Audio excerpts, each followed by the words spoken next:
বৃষ্টি হচ্ছে আমাদের জন্য অনেক বড় একটা নিয়ামত এবং রহমত।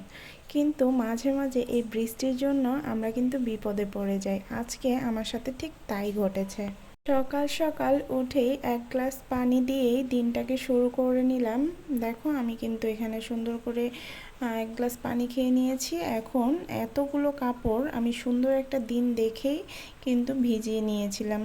সুন্দর করে ভিজিয়ে নেওয়ার পর ওয়েদারটা দেখেই আমার মনটা একদমই ভেঙে যায়। এতগুলো কাপড় আমি কিভাবে কি করব।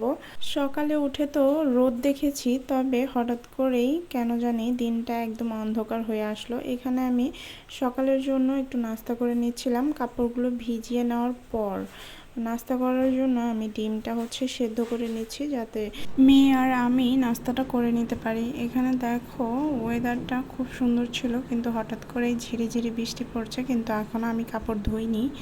এখানে আমি নাস্তার জন্য যে ডিমটা সিদ্ধ দিয়েছিলাম সেটাও সেদ্ধ হয়ে গিয়েছে। এখন আমি সুন্দর করে ছেলে নেব। নাস্তার সাথে ডিমের সাথে আমি একটা আমও নিয়েছিলাম, যেহেতু আজকে শসা শেষ হয়ে গিয়েছিল, যার কারণে আমি একটা আম কেটে নিয়েছি। আশা করি এখানে বেশি একটা ক্যালোরি মানে বেড়ে যায়নি। একটা আম চলে, কোনো ব্যাপার না।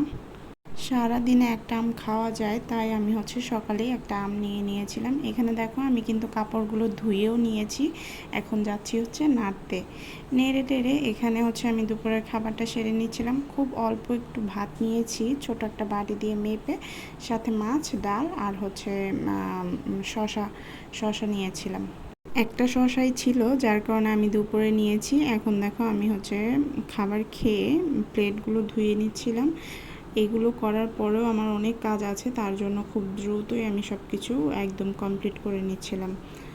বাসনগুলো ধুয়ে আজকে আমি দেখিয়ে দেব যে বৃষ্টি হওয়ার কারণে আমি কতটা বিপদে পড়েছি। দেখো আমি এতগুলো কাপড় ধুয়েছি, তার মধ্যে সবগুলো কাপড়ই কিন্তু আমার ঘরে নাড়তে হয়েছে, এবং কি আমার পাখাটাও অলরেডি চলছে। ঠিক আছে, এখানে আমি জানলাতেও রেখেছি। এই দেখো এখনও পর্যন্ত বৃষ্টি পড়ছে, উপর দিয়ে ওয়েদারটাও খুব খারাপ। ভিডিওটি ভালো লাগলে লাইক সাবস্ক্রাইব করতে ভুলো না। দেখা হচ্ছে নেক্সট ভিডিওতে। Bye bye.